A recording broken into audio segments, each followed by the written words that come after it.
امام ترمذی رحمہ اللہ نے اپنی جامع میں ایک طویل حدیث نقل کی ہے جسے آپ نے صحیح بھی قرار دیا ہے۔ اس حدیث میں نبی پاک شاہ الاولاد صلی اللہ تعالی علیہ وآلہ وسلم نے 3 باتیں ارشاد فرمائی۔ نمبر 1، اور آپ نے یہ بھی ساتھ فرمایا کہ یہ 3 باتیں ایسی ہیں جن کی حقانیت اور صداقت پر میں قسم کھا سکتا ہوں، یہ باتیں اس قدر سچی ہیں۔ حضور نے فرمایا، حالانکہ حضور تو ویسے بھی بات فرما دے تو ٹھیک ہے، سچ ہے، حق ہے۔ نمبر 1، پہلی بات یہ کہ بندے کا مال جو راہ خدا میں خرچ کرے،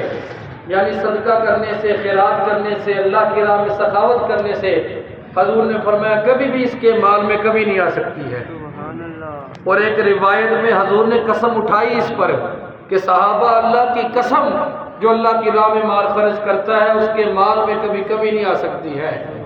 ملا علی قاری رحمۃ اللہ تعالی علیہ نے لکھا ہے کہ اب جو اللہ کی راہ میں خرچ کرتا چلا جائے گا اس کے گھر میں نبی کی قسم داخل ہوتی چلی جائے گی۔ نمبر 2، نبی پاک صلی اللہ تعالی علیہ وسلم نے فرمایا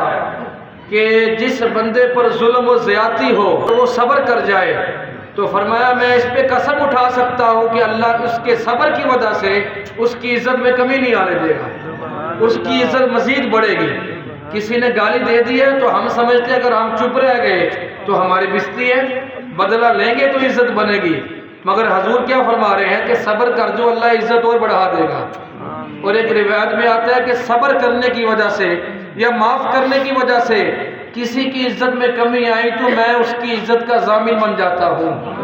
میں اس کو عزت کی ضمانت دیتا ہوں، معافی دینے والے کو۔ نمبر 3،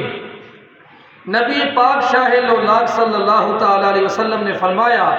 کہ جس بندے نے اپنے نفس پر سوال کا دروازہ کھول لیا،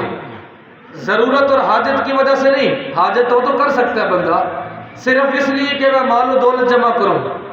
اور خواہشات نفسانی کی تکمیل کے لیے لوگوں سے سوال کرتا ہے، تو ہمارے محبوب صلی اللہ تعالی علیہ وسلم نے فرمایا کہ اس کے لیے اللہ کبھی بھی فقر و افلاس کا دروازہ بند نہیں کرے گا۔ تو 3 باتیں ہو گئی بھائی، مال خرچ کرنے سے مال میں کمی نہیں آئے گی، کسی کو معاف کرنے سے عزت میں کمی نہیں آئے گی،